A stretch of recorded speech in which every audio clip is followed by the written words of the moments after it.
My DIL kicked me out of Thanksgiving. "You smell like onions again. Don't come back." So I decided to get a train and go away. At the station, everyone mocked a deaf man, so I talked to him in sign language. I gave him my last $50. He signed, "You will have a good life." At the next station, 6 men wearing black suits stopped me and said, "Ma'am, there's someone that needs to show you some gratitude. I'm glad to have you here. Follow my story until the end and comment the city you're watching from, so I can see how far my story has reached." I should have known something was wrong the moment Emery opened the door. Her smile was too bright, too practiced, like she'd been rehearsing it in the mirror. She stood there in her perfectly pressed apron, not a hair out of place, looking like she'd stepped out of a magazine spread about perfect Thanksgiving hostesses. "Geraldine," she said, my name rolling off her tongue like something distasteful. "You're here. Not 'Happy Thanksgiving, Mom,' or even 'Come in.' Just acknowledgement of my existence, delivered with the enthusiasm of someone greeting a door-to-door salesman. I clutched the small bouquet of supermarket flowers I'd brought, feeling suddenly foolish. $23.47. That was what remained of my grocery budget for the week after buying those flowers. But I'd wanted to contribute something to the family gathering. Something to show I belonged here, even if lately it felt like I didn't. "I brought these for the table," I said, offering the modest arrangement. Emery's eyes flicked down to the flowers, and I caught the smallest curl of her lip before she composed herself. "How thoughtful," she said, taking them with the tips of her fingers as if they might contaminate her manicured hands. "Quincy's in the kitchen." The house smelled like roasted turkey and sage, warm and inviting, but there was something else underneath. Something cold that I couldn't quite place. As I followed Emery through the foyer, I noticed how everything gleamed. The hardwood floors, the granite countertops visible through the kitchen doorway, even the brass handles on the cabinets. This house that my son owned, this life he'd built, so different from the modest apartment where I'd raised him after his father died. Quincy stood at the kitchen island, carving the turkey with surgical precision. At 44, he'd grown into a successful man. His law practice was thriving, his house was beautiful, his wife was young and attractive. Everything a mother should be proud of. So why did I feel like a stranger in his home? "Hi, honey," I said, moving to give him a hug. He stiffened slightly but allowed the embrace, patting my back with the same enthusiasm he might show a distant acquaintance. "Hey, Mom. Good to see you." The kitchen was filled with the sounds of a perfect Thanksgiving preparation. Pots bubbling on the stove, the oven timer beeping softly, the gentle clink of good china being arranged on the dining room table. But underneath it all was silence. The kind that exists between people who have nothing real to say to each other. "Can I help with anything?" I asked, looking around for some way to contribute. Emery appeared beside us, having disposed of my flowers somewhere I couldn't see. "Oh no, everything's under control. Why don't you just sit?" She gestured toward a bar stool at the far end of the kitchen island, the kind of seat you'd give someone you wanted to keep at a distance but couldn't completely exclude. I perched on it awkwardly, my hands folded in my lap, watching my son and his wife move around each other in perfect choreographed harmony. They'd been married for 5 years now, and I still felt like an outsider looking in on their life. Emery had made it clear from the beginning that she found my presence unnecessary, though she was always careful to couch her rejections in politeness. "Oh, Geraldine, you don't need to come to Quincy's birthday dinner. It's just going to be very small. The holidays are so hectic. Maybe it's better if you just relax at home this year." But I was here now, and I was determined to make the best of it. "The turkey smells wonderful," I said, trying to fill the silence. "It should," Emery replied, not looking up from the potatoes she was mashing. "It cost $68. Organic, free range." There was something pointed about the way she said it, as if the price tag was meant to emphasize the distance between their world and mine. I thought of the $7 chicken I'd bought for my own Thanksgiving meal, The one I'd planned to eat alone in my efficiency apartment if they hadn't invited me at the last minute. "That's nice," I said quietly. Quincy glanced up from his carving. "How's the apartment, Mom? Everything working okay?" "Oh, fine. The heat's been a little spotty, but the landlord says he'll look at it next week." I didn't mention that I'd been sleeping with 3 blankets because I couldn't afford to run the heating much. Or that the spotty heat was actually no heat at all, and my landlord hadn't returned my calls in 2 weeks. "Maybe you should look for somewhere else," Emery suggested, her voice casual. "Somewhere more suitable for someone your age." The way she said your age made me feel ancient. I was 69, not 99. I still worked part-time at the library, still lived independently, still had my health and my mind. But in Emery's tone, I heard the suggestion that I was already halfway to the grave. "I like my apartment," I said, though that wasn't entirely true. What I liked was the independence it represented, the fact that I wasn't a burden on anyone. "Of course you do," she said with that bright smile again. The doorbell rang, and Emery's face lit up with genuine warmth for the first time since I'd arrived. "That must be my parents," she said, practically floating to the door. I'd forgotten that her parents were coming.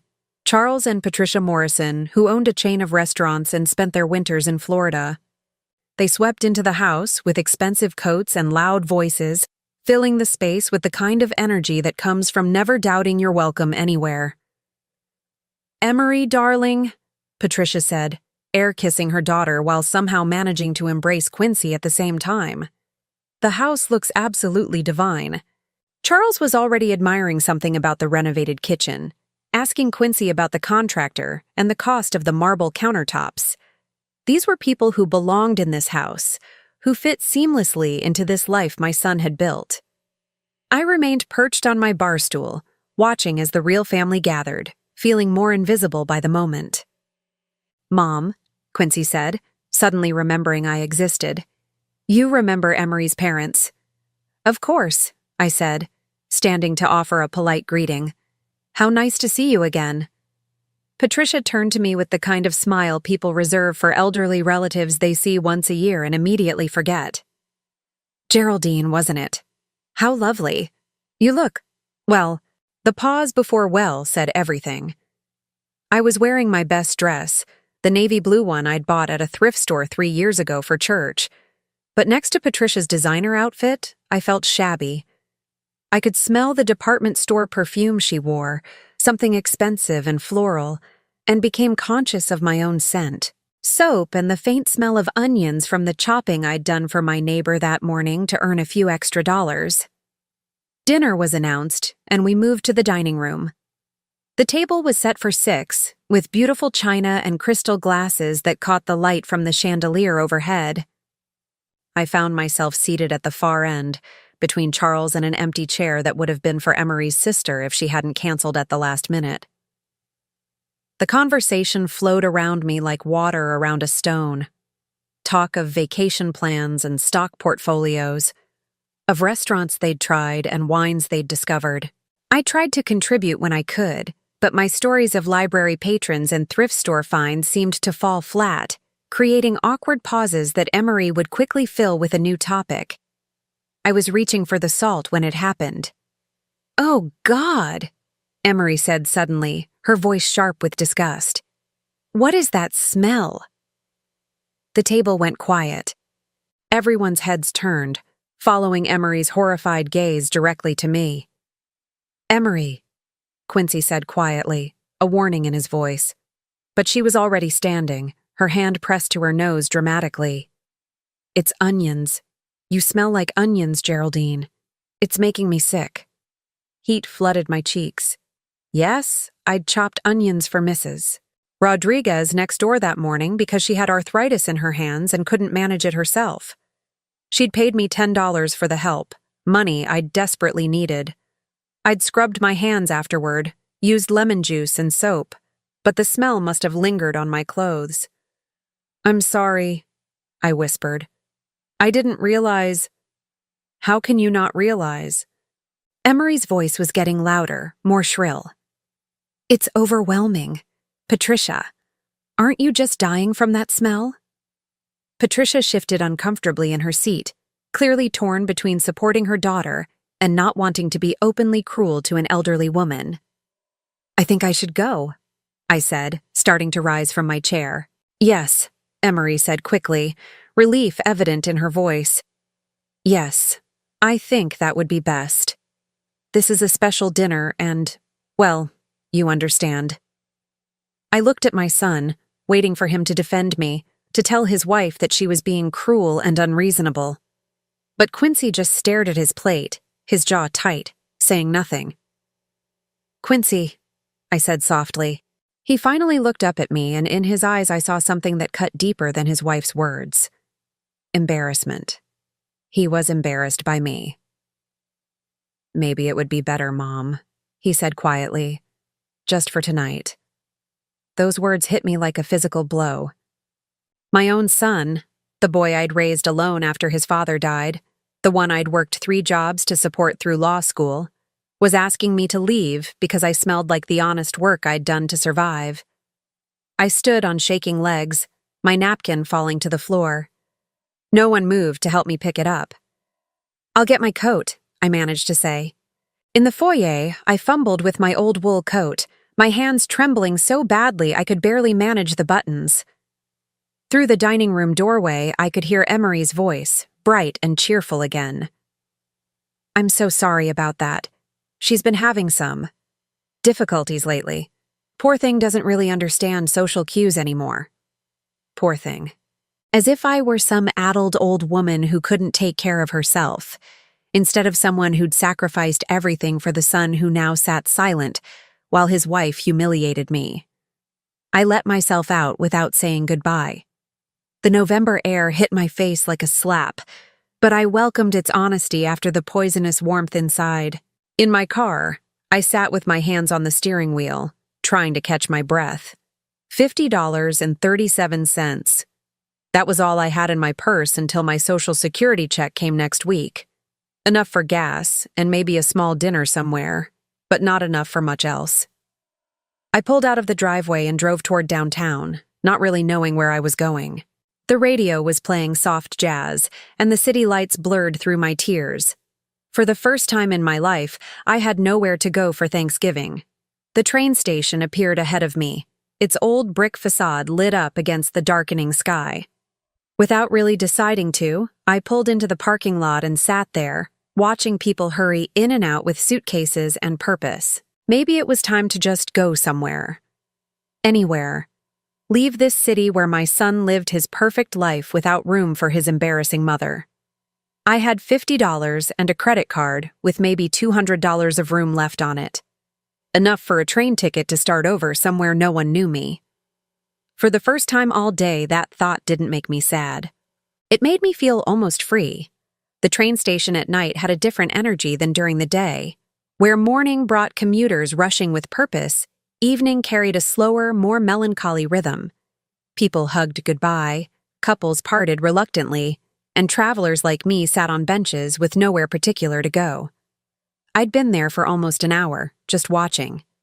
The departure board flickered overhead, showing trains to Chicago, New York, even one heading west to Denver.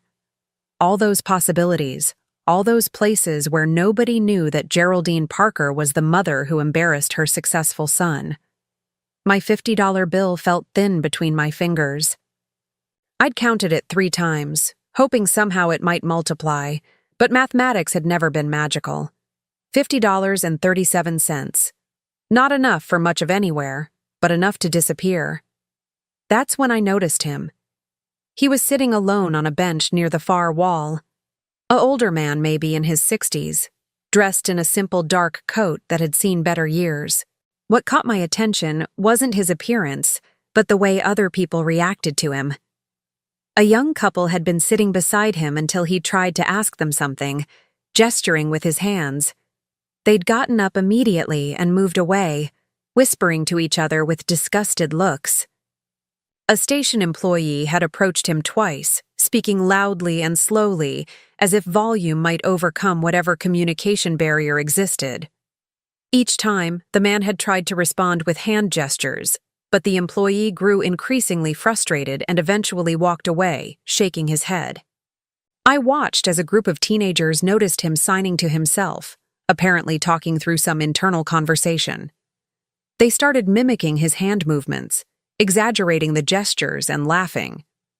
Their cruel performance drew attention from other waiting passengers, who either joined in the amusement or stared with uncomfortable fascination. The man seemed to shrink into himself, his hands dropping to his lap as he became aware of the mockery. His shoulders curved inward, and even from across the waiting area, I could see the resignation in his posture. He was used to this. Used to being treated like entertainment or an inconvenience. Something hot and familiar stirred in my chest. It was the same feeling I'd had watching neighborhood kids tease Mrs. Patterson when I was 25 and newly widowed. She'd lived in the apartment next to mine, a deaf woman in her 70s who'd never learned to speak clearly. The children would shout at her and laugh when she couldn't understand, making cruel jokes about her voice when she tried to respond. I'd been the one to finally step in then, asking Mrs. Patterson to teach me sign language so I could help her communicate with landlords, doctors, and store clerks who didn't have patience for written notes. We'd spent hours together over the course of 2 years, until she moved to live with her sister in Oregon. Those lessons had been a bright spot during the darkest period of my life, when I was struggling to raise Quincy alone and feeling overwhelmed by everything. I hadn't used sign language in decades, but watching this man's humiliation brought it rushing back. Without really deciding to, I stood up and walked across the waiting area. The teenagers scattered as I approached, probably sensing they were about to be scolded by someone's grandmother. The man looked up as I sat down beside him, wariness in his dark eyes. I lifted my hand slowly and signed, "Are you okay?" The change in his expression was immediate and profound. His eyes widened, then filled with something that might have been relief or gratitude, or both. He straightened in his seat, no longer trying to make himself invisible. "You know sign?" He signed back, his movements quick and fluid, much more confident than my rusty attempts. "A little," I replied, struggling to remember the right hand shapes. People were being unkind. "I'm sorry." He waved away my apology with a graceful gesture. "I'm used to it. Thank you for noticing, though. Not many people do." We sat in comfortable silence for a moment, and I found myself studying his face. There was something dignified about him, despite his simple clothes and the way others had treated him. His hands were clean and well cared for, his posture straight now that he didn't feel under attack. He carried himself like someone accustomed to respect, even if he wasn't receiving it tonight. "Are you traveling?" I asked. "Supposed to be," he signed, then paused. "But I think I lost my wallet. Had my ticket, my identification, everything." My heart sank for him. Being stranded was bad enough when you could easily communicate with station personnel. For someone who couldn't hear and relied on sign language, it would be nearly impossible to get help from anyone here. "Did you check the lost and found?" He nodded, looking discouraged. The clerk couldn't understand what I was looking for. He kept talking louder, as if that would help. His hands moved with a touch of bitter humor. Amazing how many people think deafness is actually a volume problem. I found myself smiling at that, which seemed to surprise him. "Where were you trying to go?" I asked. "Baltimore. I have family there." He paused, seeming to debate something with himself. "I'm supposed to be at work tomorrow, but I guess that's not happening now." "What kind of work do you do?" His hands hesitated, then he signed simply, "Medical field, but it's not important now." There was something he wasn't telling me, but I didn't press. We all had our private troubles. I looked around the station, at all the people rushing past without a second glance at this man who was stuck. The departure board showed a train to Baltimore leaving in 45 minutes. According to the price display, a one-way ticket cost $43. I had $50.37. "What if I bought your ticket?" I heard myself asking. His hands went still. I couldn't ask you to do that. You didn't ask. I'm offering. You don't even know me. I thought about that for a moment. I know you're stranded and need help. I know people were treating you badly and you didn't respond with anger. That tells me enough. He studied my face intently as if trying to read something there. Why would you help a stranger? The question caught me off guard. Why was I willing to give away almost all the money I had to someone I'd just met? Maybe it was because I'd been shown so little kindness myself today.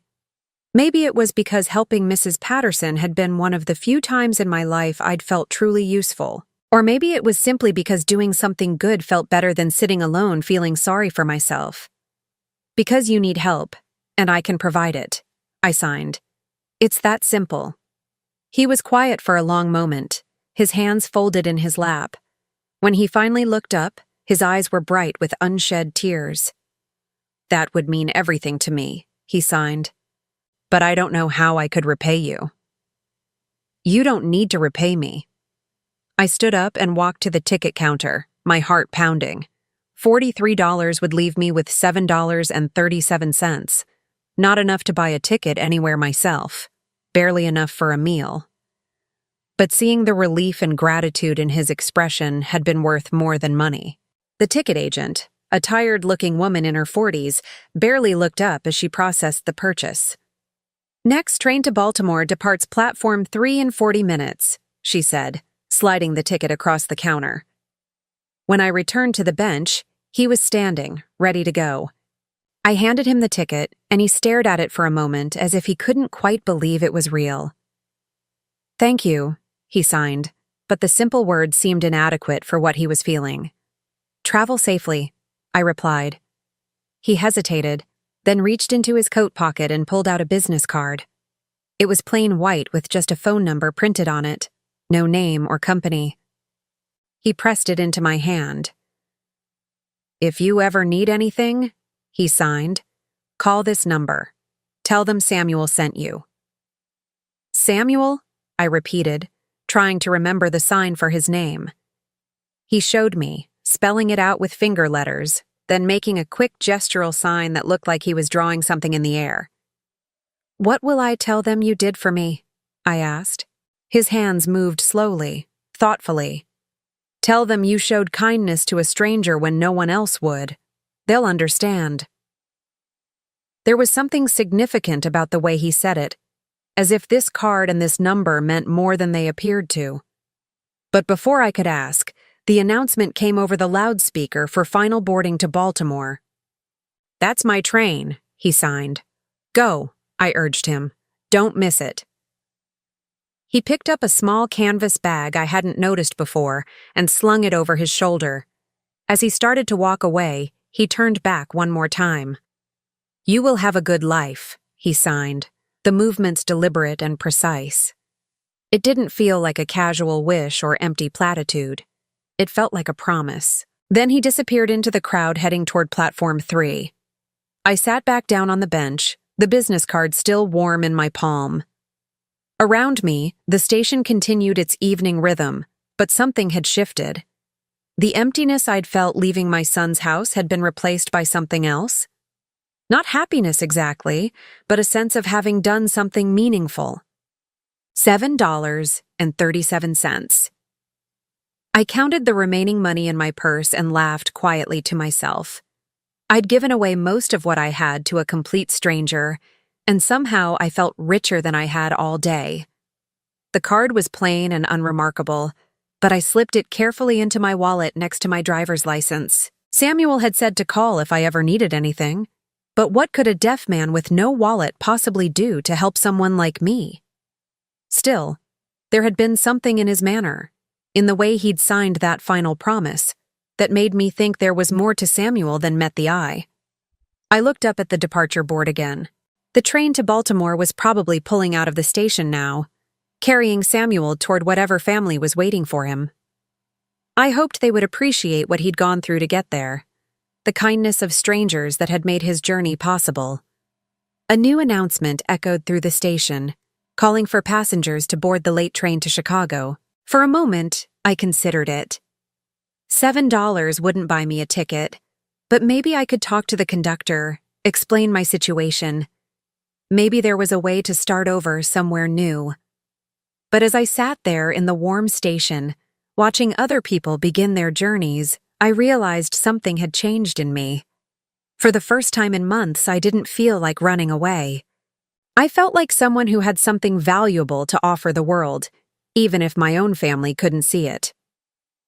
I stood up, gathered my coat, and walked toward the exit.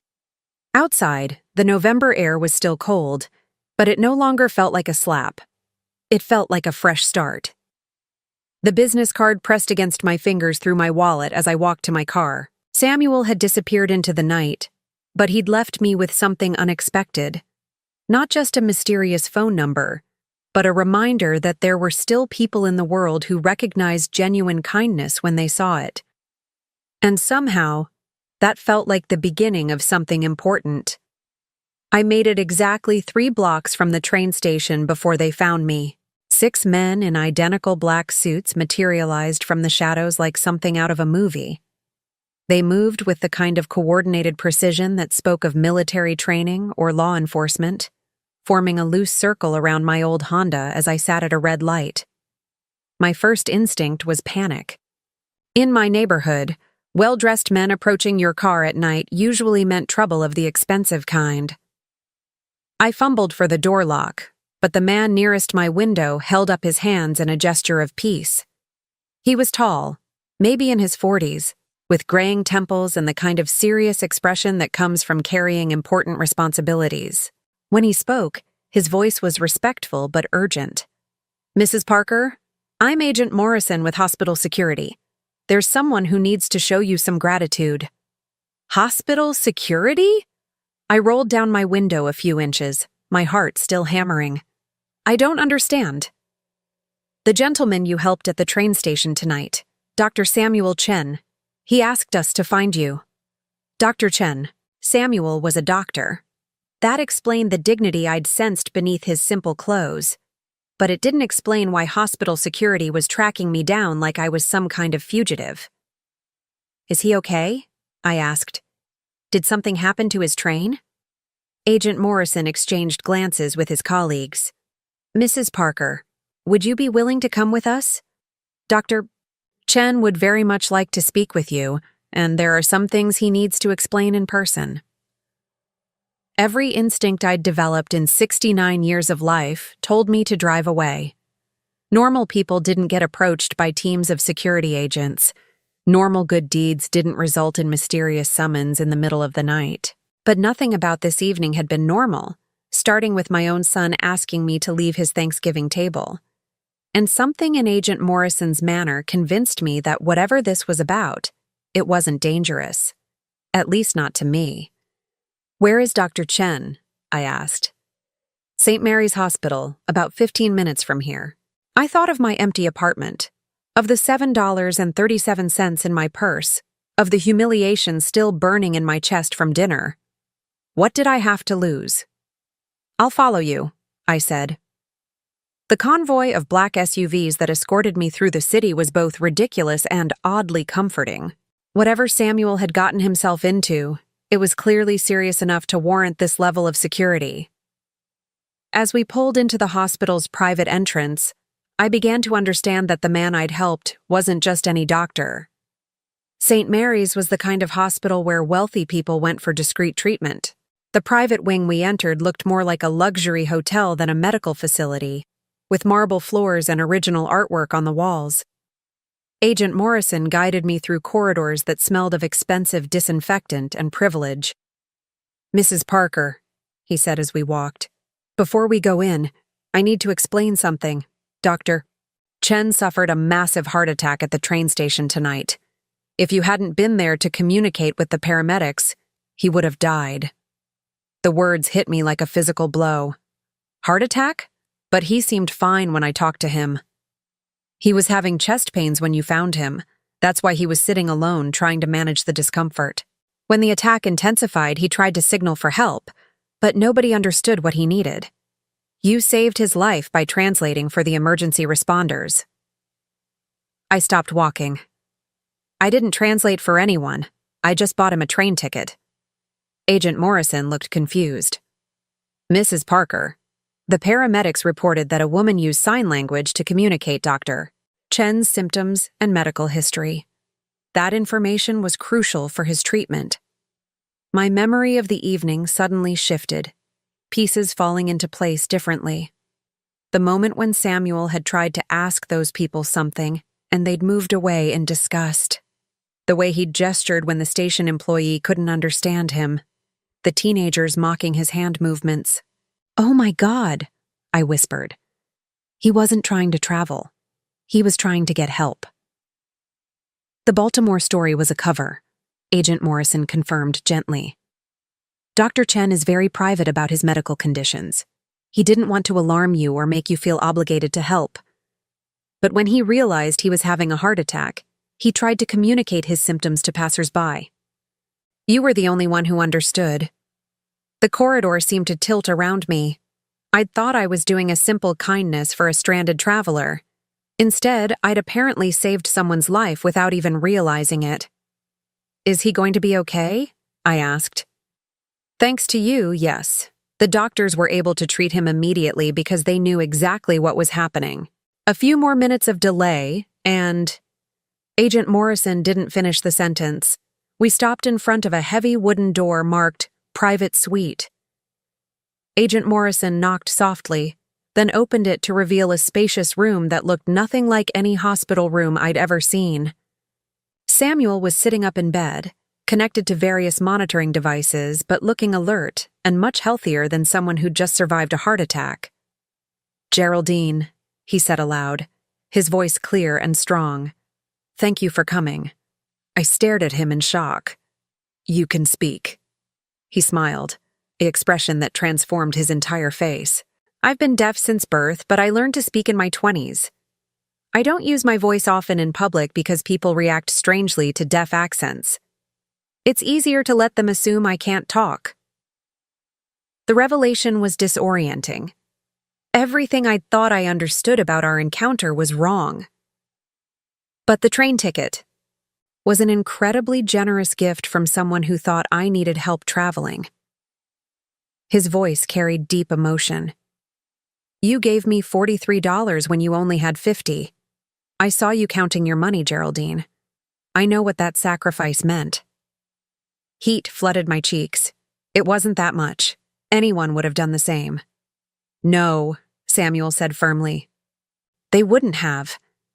I sat in that station for 2 hours watching people ignore my distress.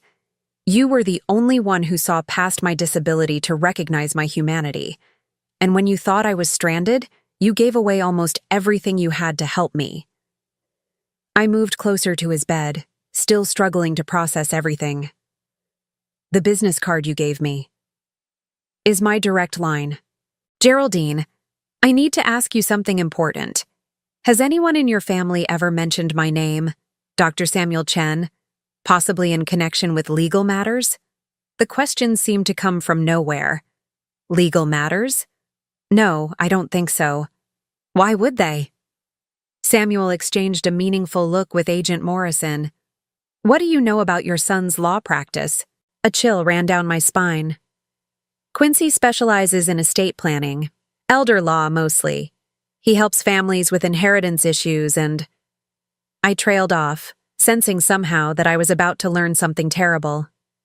"Geraldine," Samuel said gently, "your son has been stealing from his elderly clients for over 3 years. My hospital has been investigating him because several of our patients' families came to us with complaints about missing inheritance money." The world tilted sideways. "That's impossible. Quincy would never. He's a respected attorney. He has ethics rules, professional standards." "He's very careful," Agent Morrison said quietly. "He targets elderly clients who don't have close family oversight, people who trust him completely and don't question his handling of their affairs." Samuel leaned forward in his bed, his expression compassionate but serious. "I've been working with law enforcement for months documenting his crimes. We have evidence of him stealing from at least 12 different clients, totaling over $800,000. "No," I said, shaking my head. You're wrong. You must be wrong. Geraldine, Samuel said softly, when did you stop receiving your inheritance payments? My blood turned to ice. What inheritance payments? From your husband's life insurance policy. Robert Parker had a substantial term life policy that was set up to provide monthly payments to you for 20 years after his death. Those payments should have continued until 2015. I sank into the chair beside his bed, my legs no longer able to support me. I never received any inheritance payments. Robert's policy barely covered his funeral expenses. Samuel's face was grave. According to the insurance company's records, monthly payments of $1,400 have been going to an account managed by Quincy Parker, acting as your financial guardian, since 2003. $1,400 every month, for 20 years. The numbers swam in my head, too large and terrible to comprehend. $340,000. Money that should have kept me comfortable, that should have meant I never had to choose between heat and groceries, never had to chop onions for neighbors to earn $10. That's impossible, I whispered. I would have known. There would have been paperwork. Your son filed guardianship papers after your husband died, Agent Morrison explained. He claimed you were suffering from grief-related depression and couldn't manage your own finances. The insurance company sent all correspondence directly to him. I remembered those months after Robert's death. I had been devastated, overwhelmed by trying to raise Quincy alone while grieving the loss of my partner. Quincy had been 16, old enough to help with some arrangements, but young enough to need guidance.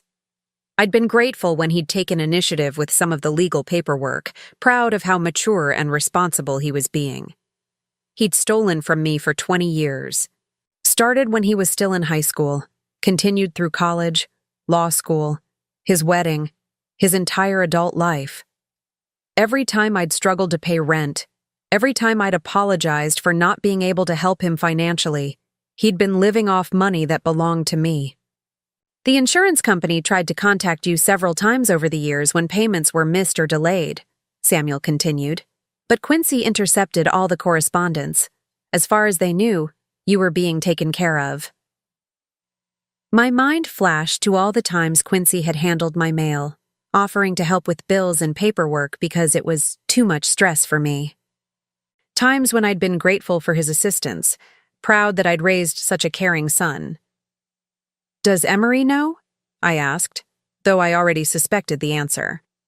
Samuel nodded grimly. She's the one who suggested the guardianship fraud originally. We have emails between them discussing how to maintain the arrangement and avoid detection. Emery, the woman who'd humiliated me for smelling like onions, who'd treated me like an unwelcome burden, had been living in a house paid for with money stolen from me. The expensive furniture, the $68 turkey, the renovated kitchen with marble countertops, all of it funded by my husband's life insurance. Why are you telling me this? I asked. Why do you care about one old woman's family problems?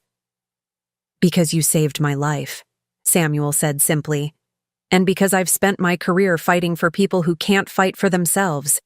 I run a foundation that provides legal aid to elderly victims of financial abuse. When I started investigating your son, I never imagined I'd end up owing my life to his victim. The irony was breathtaking.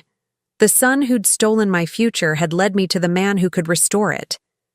The humiliation that had driven me from Quincy's house had brought me to the train station at exactly the moment Samuel needed help. What happens now? I asked. Now we give you back what was stolen, Samuel said. And we make sure your son faces consequences for what he's done. Agent Morrison pulled out a thick folder. We have all the documentation ready. The insurance company has already frozen your son's access to the accounts. You can have your money back by the end of the week. $340,000. The amount was so large it felt abstract, like monopoly money. But it represented 20 years of struggling, 20 years of believing I was a burden, 20 years of accepting charity from the very people who were robbing me. There's something else, Samuel said quietly. "The medical emergency tonight. Your intervention. It's given us the perfect opportunity to approach your son about the investigation. We'd like you to be there when we do." I looked up at him sharply. "What do you mean?"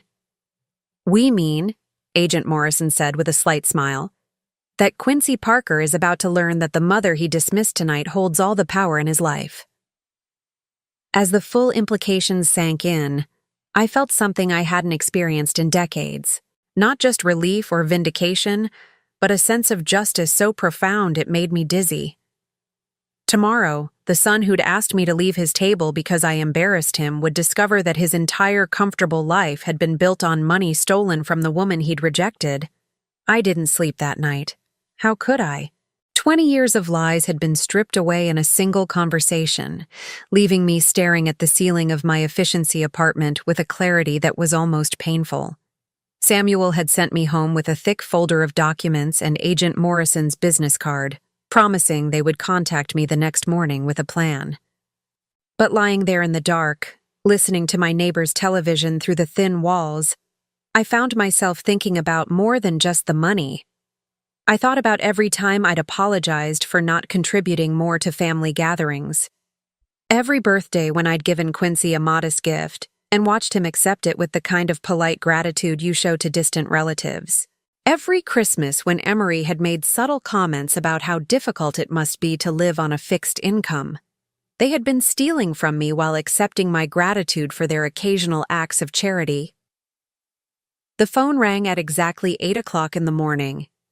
Agent Morrison's voice was crisp and professional. "Mrs. Parker, Dr. Chen would like to meet with you this morning before we approach your son. Are you available at 10? I was dressed and ready by 9:30, sitting in my car outside St. Mary's Hospital with the folder of evidence in my lap. The November morning was gray and cold, matching my mood perfectly. Today, my son was going to learn that his entire adult life had been built on a foundation of theft and lies. The question was, what did I want to happen to him? Samuel looked much better when I arrived at his room. The monitors were gone, and he was dressed in street clothes, sitting in a chair by the window with a cup of coffee. When he saw me, he stood and embraced me gently. "How are you feeling?" he asked. "Angry," I said honestly. "Confused, betrayed, but also relieved somehow. At least now I know why nothing ever made sense." He nodded understanding. Financial abuse within families is particularly devastating because it destroys trust in the people who are supposed to protect you. Your feelings are completely normal. "What happens to Quincy?" I asked. "If we proceed with this investigation, what are the consequences?" Samuel's expression grew serious. "That depends partly on you. We have enough evidence to pursue criminal charges for fraud, elder abuse, and embezzlement. If convicted, he could face 5 to 10 years in prison and be required to repay everything he's stolen, plus penalties. And if I don't want to press charges, we can still recover your money through civil proceedings. The insurance company is eager to cooperate because they've been defrauded too. But without criminal charges, Quincy might only face professional consequences. Loss of his law license, civil penalties." I stared out the hospital window at the city below. Somewhere out there, my son was probably having his morning coffee, preparing for another day of practicing law, completely unaware that his world was about to collapse. "There's something else you should know," Samuel said quietly. "We've been monitoring his communications since we started the investigation. Yesterday, after you left his house, Quincy called his office partner to discuss what he called the mother problem." My stomach clenched. "What did he say?" Samuel pulled out a small recording device. "Are you sure you want to hear this?" I nodded, though my hands were shaking. The recording quality was crystal clear. Quincy's voice, confident and casual, discussing me like I was a business obstacle. "She's getting more difficult," I heard him say. "Emery thinks we should look into assisted living options. Something to limit her access to family functions." Another voice, his partner David. "That seems harsh. She's still mentally competent, right?" Physically, yes, but she's becoming an embarrassment. Did you see how she showed up to Thanksgiving? She smelled like she'd been working in a restaurant kitchen. Emery was mortified in front of her parents. My breath caught. He'd been planning to institutionalize me. The financial guardianship makes it easier, Quincy continued. I can argue that she's not capable of managing her living situation independently. The smell, the inappropriate behavior, the inability to maintain proper hygiene standards, it all builds a case for incompetence. David's voice was uncomfortable. Quincy, that sounds like you're manufacturing evidence. I'm documenting a natural decline. It happens to everyone eventually. Better to handle it proactively than wait for a crisis. What about her own wishes? Quincy laughed, a sound I'd heard countless times but never recognized as cruel until now. David, she's living in a studio apartment and chopping onions for neighbors to earn grocery money. Trust me, assisted living would be an upgrade. She'll thank us eventually. The recording ended. Samuel watched my face carefully as he put the device away. They weren't just stealing my money, I said slowly. They were planning to take away my freedom. The financial abuse was phase 1, Samuel confirmed. Complete control of your living situation would have been phase 2. Once they had you in a facility they selected, they could have managed every aspect of your life while continuing to collect your benefits. The full scope of their betrayal hit me like a physical blow. This wasn't just about greed.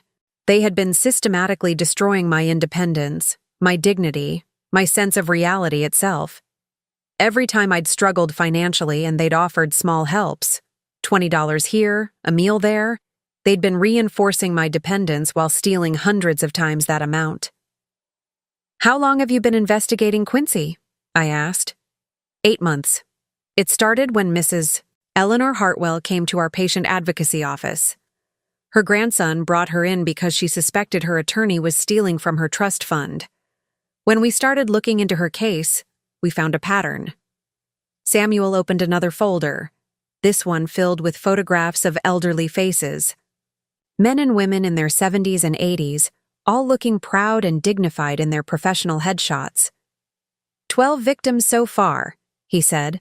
All clients of your son's firm, all elderly, all either widowed or isolated from family. Your son was very careful about target selection. I studied the faces, seeing myself reflected in their vulnerability. What happened to them? Mrs. Hartwell lost $63,000 from her trust fund before her grandson intervened. Mr. Peterson lost his entire inheritance from his wife's estate, nearly $200,000. Mrs. Chen. Chen? Are you related? Samuel's expression darkened. My aunt. She lost $120,000 before she died. That's when I got personally involved in this investigation. The revelation added another layer to an already complex situation. Samuel wasn't just a good Samaritan I'd helped at a train station. He was a man whose family had been victimized by my son, who had been working for months to bring Quincy to justice. You knew who I was last night, I said. At the train station. I suspected.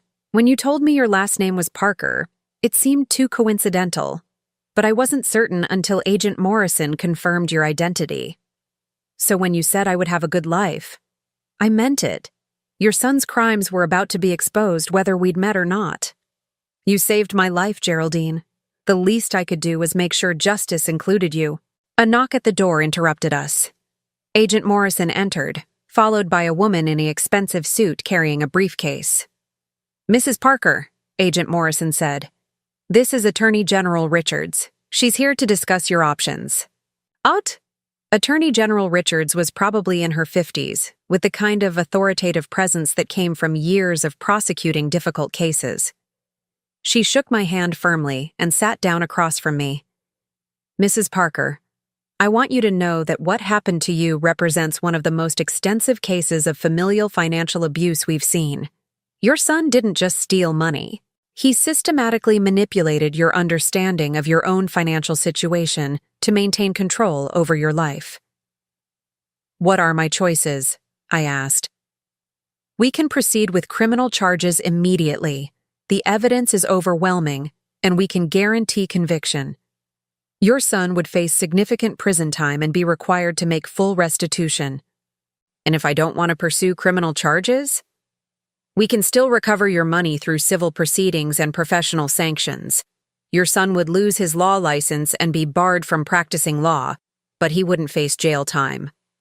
I thought about the recording, about Quincy's casual discussion of putting me in assisted living against my will, about Emery's cruel smile as she humiliated me in front of her parents, about 20 years of believing I was a burden when I was actually being robbed. There's a third option, Attorney General Richards continued. We can arrange a confrontation where your son learns about the investigation in your presence. Sometimes seeing the human cost of their crimes helps defendants understand the gravity of their actions. You mean I could be there when you tell him you know what he's done? Yes. Dr. Chen suggested it might provide some closure for you to see your son's reaction when he learns his crimes have been discovered. I thought about Quincy asking me to leave his table because I embarrassed him, about Emery's disgust at my smell, about their plans to institutionalize me for being inconvenient. I want to be there, I said. I want to see his face when he realizes the mother he dismissed controls his entire future. Attorney General Richards smiled grimly. Then let's pay your son a visit. As we prepared to leave the hospital, Samuel took my arm gently. Geraldine, he said, whatever you decide about pressing charges, remember that you have your power back now. You're not the victim anymore. You're the one making the choices. For the first time in 20 years, that felt absolutely true.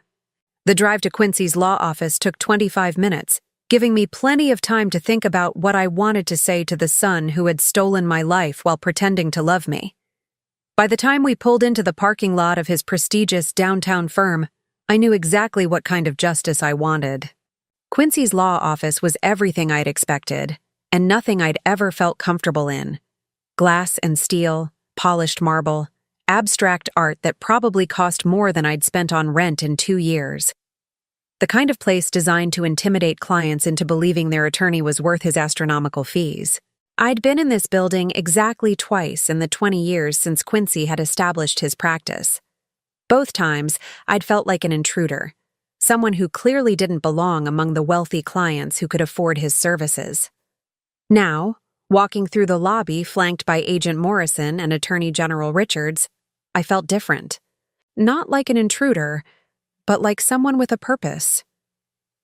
He's in a client meeting, the receptionist informed us, her voice carefully neutral despite the obvious tension of having law enforcement appear unannounced. Mr. Parker asked not to be disturbed. Tell him it's about his mother, Attorney General Richards said calmly. Tell him it's urgent. The young woman's eyes flicked to me, taking in my modest coat and sensible shoes, clearly confused about why this elderly woman was accompanied by what was obviously a very serious legal delegation. She picked up her phone and spoke in hushed tones. He'll see you in 5 minutes, she said, hanging up. Conference room B. As we waited, I studied the photographs lining the walls. Quincy shaking hands with judges, receiving awards from bar associations, posing at charity functions with Emery by his side. In every picture, he looked confident, successful, respected. The kind of son any mother should be proud of. I thought about the recording Samuel had played me, about Quincy's casual discussion of putting me in assisted living against my will, about how he'd laughed when his partner suggested I might have my own wishes about my living situation. Mrs. Parker, Attorney General Richards said quietly, are you ready for this? I nodded, though my hands were shaking slightly. I've been ready for 20 years. I just didn't know it. The conference room was impressive, with floor-to-ceiling windows overlooking the city and a table that could seat 20 people. Quincy was already there when we entered, standing at the head of the table in his perfectly pressed suit, his expression shifting from professional courtesy to confusion to alarm as he registered who was with me. Mom, he said, his voice carefully controlled. What's going on? These people said it was urgent. Hello, Quincy, I said, surprised by how calm my own voice sounded. We need to talk. Attorney General Richards took charge immediately, placing her briefcase on the conference table and removing several thick folders. Mr. Parker, I'm Attorney General Richards. This is Agent Morrison from the Hospital Fraud Investigation Unit. We're here about your handling of your mother's financial affairs. The color drained from Quincy's face, but he recovered quickly, slipping into lawyer mode. I don't understand. What financial affairs? My mother handles her own finances. Actually, Agent Morrison said, consulting his notes, according to our records, you've been managing her finances under a guardianship arrangement since 2003. An arrangement that has allowed you to intercept and redirect monthly insurance payments totaling $340,000 over the past 20 years. Quincy's carefully composed expression cracked, just for a moment, before he reassembled his professional mask. I think there's been some misunderstanding. My mother asked me to help with paperwork after my father died. Everything I've done has been with her knowledge and consent. Is that true, Mrs. Parker? Attorney General Richards asked me directly. I looked at my son. This man I'd raised alone after his father died. This person I'd been so proud of for his success and accomplishments. No, I said clearly. It's not true. I never asked you to manage my finances. I never knew there were any insurance payments. I never knew about any guardianship arrangement. Quincy turned to me, his eyes flashing with something between anger and desperation. Mom, you were grieving. You couldn't handle the paperwork. I was trying to help you. By stealing from me? The word hung in the air like an accusation that could never be taken back. Quincy flinched as if I'd slapped him. I didn't steal anything, he said, his voice rising slightly. I invested your money. I've been managing it responsibly. You think that little apartment you live in is cheap? You think your bills pay themselves? I've been supplementing your income for years. The audacity of it took my breath away. He was actually trying to make me grateful for his theft, pretending that his occasional $20 handouts were acts of generosity rather than crumbs from my own stolen inheritance. Supplementing my income with my own money, I said. Money that belonged to me from the beginning. Agent Morrison spread documents across the table. Mr. Parker, we have bank records showing monthly deposits of $1,400 from Hartwell Insurance Company into accounts controlled by you. We have correspondence showing that these payments were designated for your mother's care and maintenance.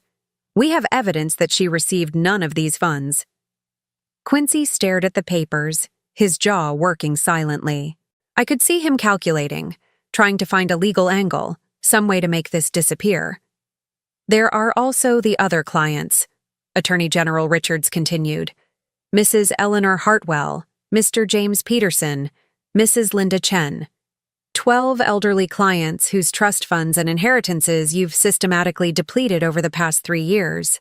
Alt! That's completely different, Quincy snapped. Those are complex estate management situations. You can't just look at numbers on a page and assume. We can, when the numbers show consistent patterns of unauthorized withdrawals and fabricated expenses, Agent Morrison interrupted. We've been building this case for 8 months, Mr. Parker. We have everything. I watched my son's face as the reality of his situation sank in. The confident attorney disappeared, replaced by someone who looked suddenly young and frightened. For a moment, I almost felt sorry for him. Then I remembered the recording.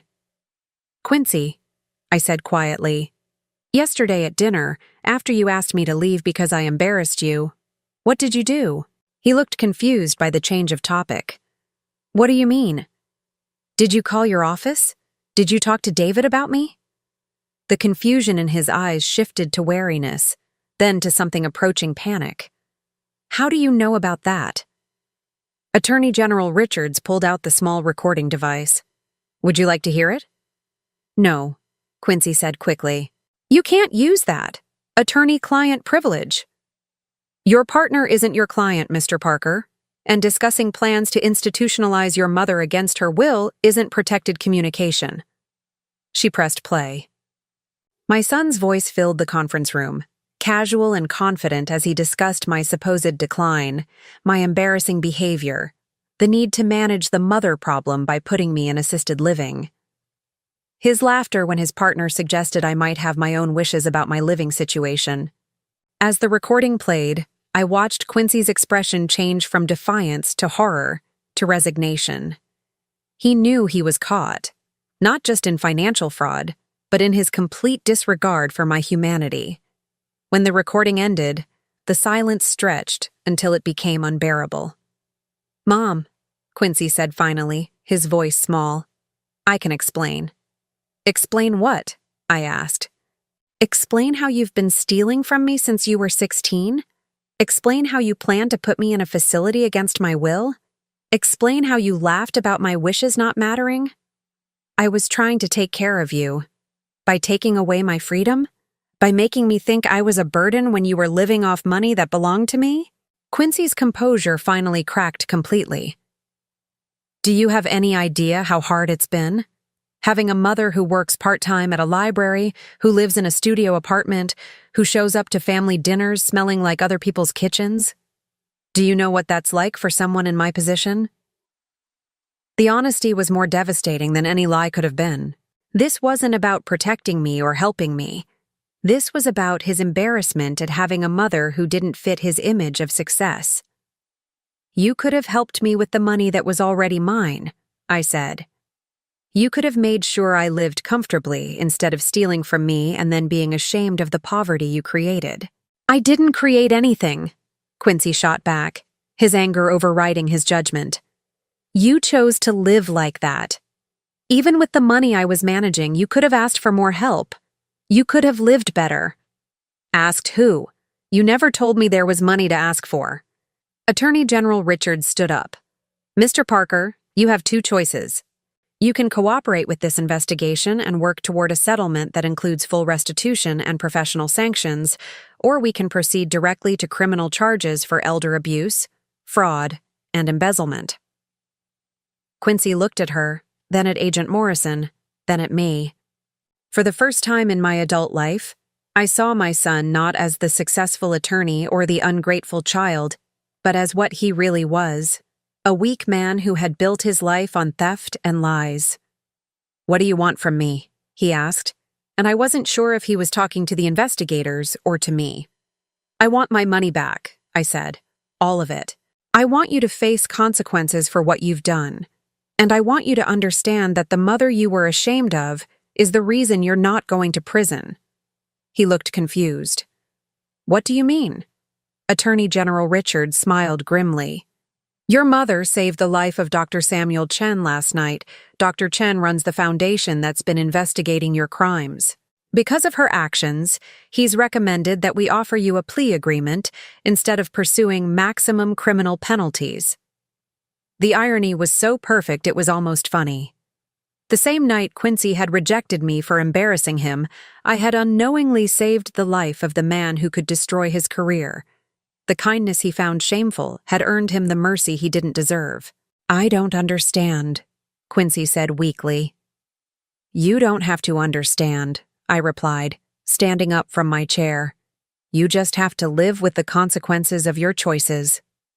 I looked at my son one last time, this man I had raised and loved and sacrificed for, who had repaid me with theft and betrayal and plans to steal my freedom. "Goodbye, Quincy," I said. "Don't contact me again." As I walked toward the door, I heard him call my name, his voice breaking. I didn't turn around.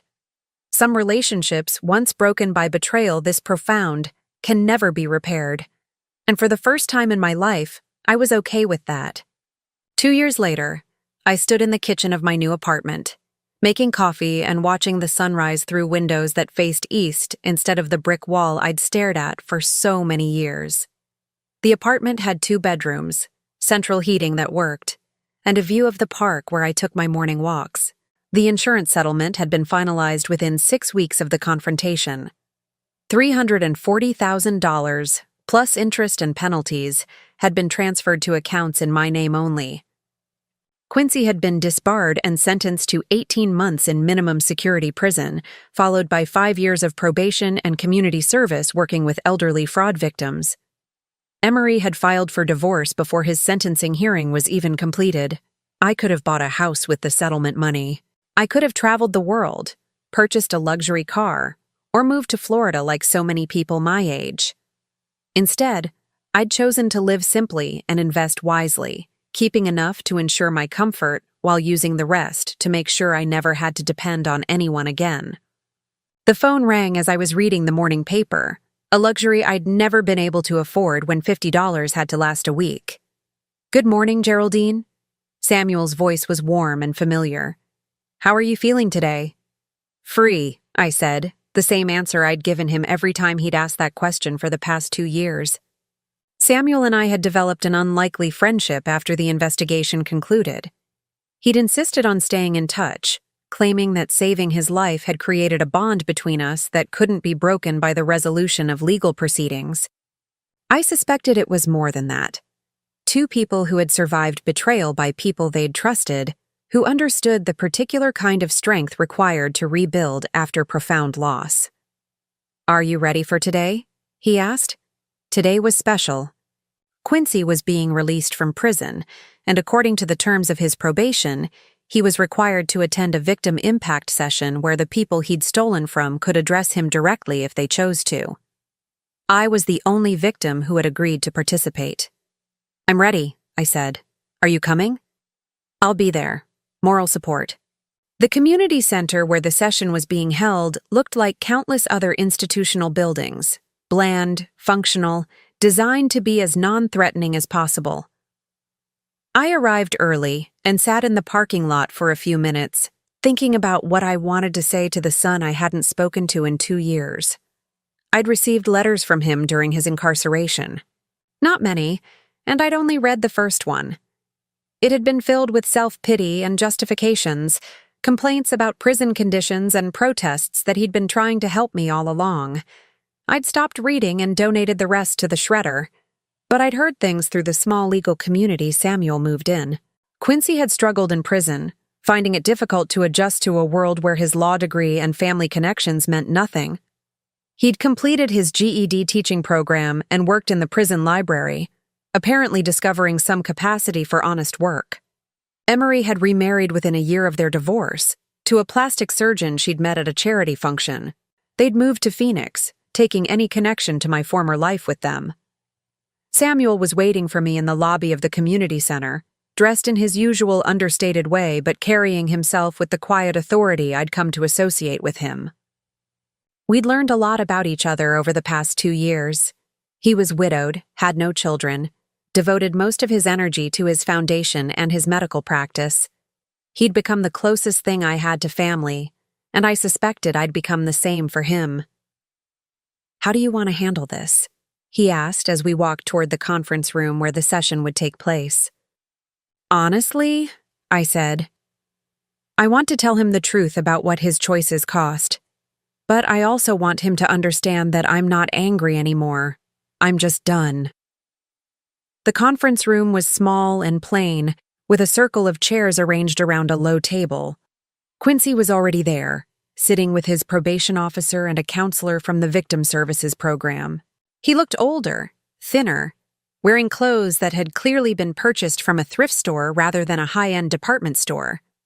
When he saw me, his expression went through several changes: surprise, relief, guilt, and something that might have been hope. "Hello, Quincy," I said, taking the chair directly across from him. "Hi, Mom." His voice was hoarse, uncertain. "Thank you for coming. I wasn't sure you would. I came because I have things to say, not because I want to reconcile." The probation officer, a middle-aged woman named Mrs. Patterson, a coincidence that made me smile slightly, explained the format of the session. Quincy would listen while I spoke, then he could respond if I was willing to hear it. The purpose was accountability and closure, not negotiation or forgiveness. I looked at my son, this man who had once been the center of my world, and tried to find some remnant of the boy I'd raised. He was there, underneath the prison pallor and the cheap clothes, but changed in ways that went deeper than appearance. "I want you to understand what you took from me," I began. "Not just the money, though, that was significant. You took away 20 years of dignity. You made me believe I was a burden, that I was failing at life, that I needed to be grateful for scraps of attention from my own family." Quincy's eyes filled with tears, but he didn't interrupt. "You took away my sense of reality. I spent years wondering why I couldn't make ends meet, why everything was so hard when other people my age seemed comfortable. I thought there was something wrong with me, something I wasn't understanding about how to manage money or how to live independently." I paused, gathering my thoughts. The hardest part wasn't talking about what he'd taken, but what I'd lost of myself in the process. "You took away my faith in family. I spent decades believing that love meant accepting whatever treatment people chose to give me, being grateful for any attention, not asking questions when things didn't make sense. You taught me that family was something to endure rather than something to treasure." Samuel reached over and squeezed my hand gently. I hadn't realized I was trembling. "But here's what I want you to know, Quincy. You didn't destroy me. You couldn't, because the woman you were stealing from was stronger than either of us realized. The money you took, the dignity you tried to erase, the independence you wanted to control, all of that has been restored. Not because of the legal settlement, but because I learned I never needed your approval or support to have value." Quincy was crying openly now, but I wasn't finished. "The night you asked me to leave your house because I embarrassed you, I went to a train station and used my last $50 to help a stranger who needed assistance. That act of kindness led to everything else: the investigation, the recovery of my money, the discovery of your crimes. The same generosity you found shameful saved you from facing maximum criminal penalties." I stood up, ready to leave. "I'm not telling you this to make you feel guilty.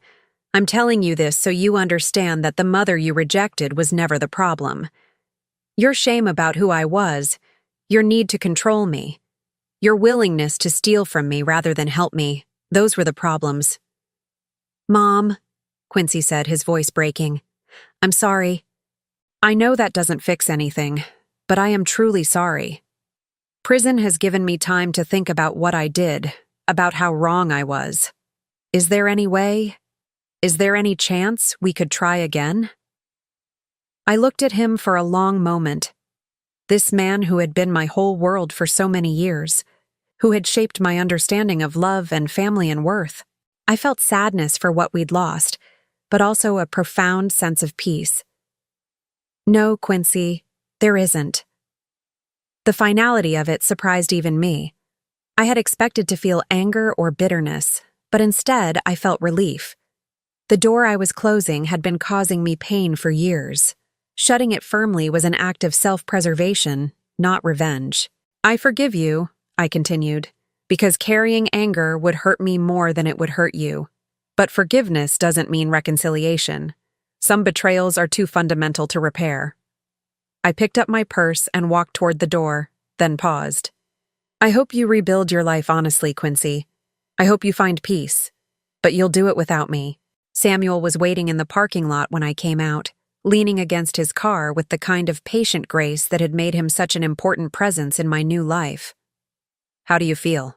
he asked. "Free," I said, and meant it completely.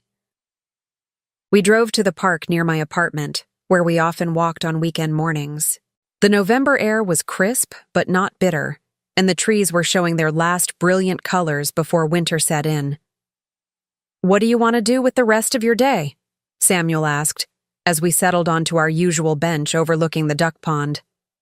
"I was thinking about visiting the library," I said. "I've been considering volunteering there, maybe helping with their literacy program." He smiled. "That sounds perfect." We sat in comfortable silence, watching families feed the ducks and children play on the nearby playground. For the first time in my adult life, I wasn't worried about money, or wondering if I belonged somewhere, or calculating how to make someone else happy at my own expense. I was simply present, simply myself, simply free. Samuel, I said, do you remember what you told me at the train station that night? You said I would have a good life. I remember. How did you know? He was quiet for a moment, watching a young mother push her daughter on a swing. Because I saw how you treated a stranger when you thought no one was watching. People who are kind without expectation of reward, who give when they have little to spare. Those people deserve good lives. Sometimes it takes a while for the universe to notice, but justice usually finds its way. I thought about that as we walked back to my car. Justice, not revenge, not punishment, not even forgiveness. Just the simple balance of a life lived with integrity being rewarded with peace. That evening, as I made dinner in my well-heated kitchen and planned my week of volunteer work and coffee dates with Samuel and book club meetings with my new neighbors, I realized something profound had happened.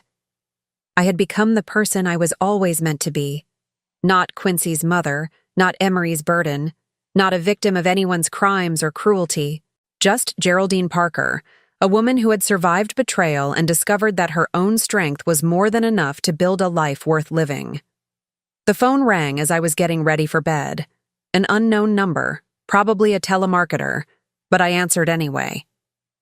Mrs. Parker, this is James Chen, Dr. Chen's nephew.